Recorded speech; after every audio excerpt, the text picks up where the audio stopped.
would be like if cell phones didn't exist? How could you communicate with one another? How would teens of all ages be able to send and receive text messages to one another? How would the next generation of cell phone users cope without their most valuable commodity? Cell phones have become a very crucial part of our society.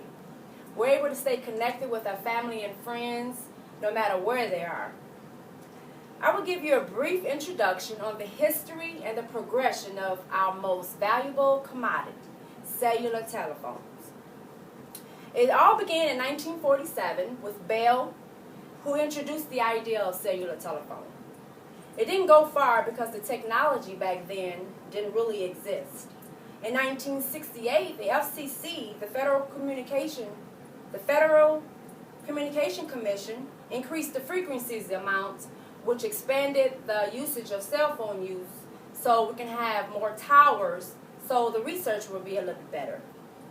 In 1973 was when our first call was made on a portable cellular phone.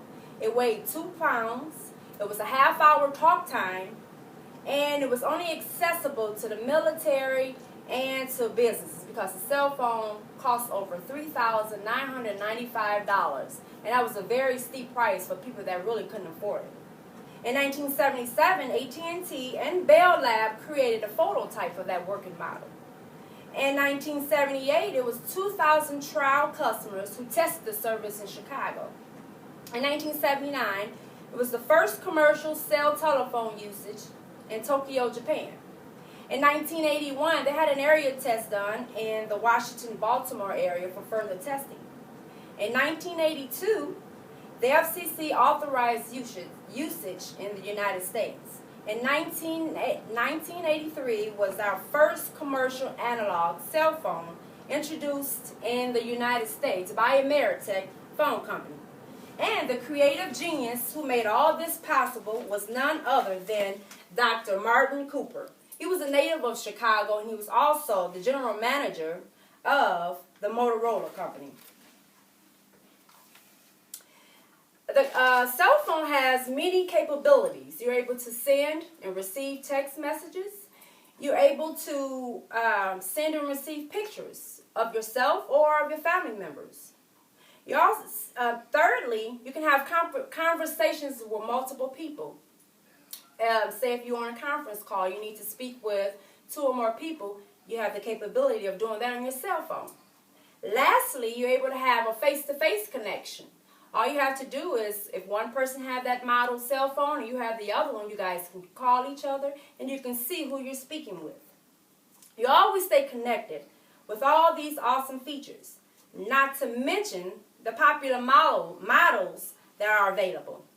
One of the models that is available was the first cell phone that was ever built, which was, they considered this the brick phone. This is the first portable phone that was introduced in 1983 in the United States.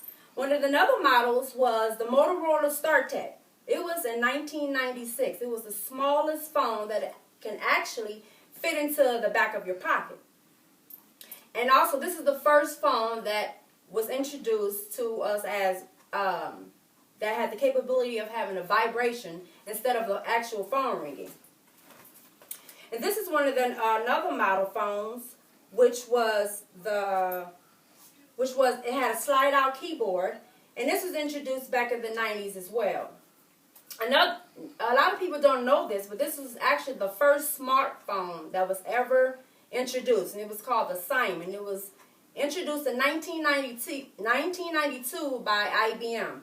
It didn't go too far because they didn't have the fast networks like they do now, and the technology back then wasn't available. So then became the most popular phone, which was the iPhones. The iPhones have very, very high. There was the iPhones now was introduced in 1997, and it's one of the most popular cell phones we have available. It has really cool features. One of the best features I like about this phone is it has a Siri attached to it where you can actually call and ask Siri for directions. This is my cell phone. And if you want to call Siri, Siri, can you please tell me how to get to Chicago, Illinois? Getting directions to Chicago. And then Siri will allow you to have directions to Chicago. This is one cool feature. The importance of cellular. 151 to 161 Washington Street. West on East 141st Street. Then turn right onto Grace Street. Okay, now we have Siri cannot get ready to cut off. So I'm going to end the call now because that's the only way that Siri will stop talking. The importance of cellular phones and its progression, where you can actually connect worldwide. There were 5.9 billion users in 2011. There were 5.4 billion users in 2010. There were 407 billion users in 2009. There were 4 billion users in 2008. In the last year, there were 1 billion users using their mobile devices to place online orders. You can also college students can also stay in closer contact with their parents when they're away to college. Cell phones also enable parents and children to keep in touch in an event of an emergency. Cell phones are a big part of our everyday lives.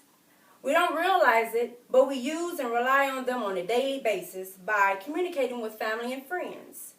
Life will be pretty dull without them because they have become an intricate part of our lives. I also feel if we didn't have them, communication between people would diminish greatly. There's an abundance of people who use cell phones to communicate with family that may live far away. So being without this great invention would be very hard to do. Our cell phones are a great part of our lives. Thank you. And these are my listeners who were taking the time out to listen to my speech, and I thank you. This is my mom right here. Hi. And then also, my friend is videotaping. She's actually holding the camera. So, thank you. You're welcome.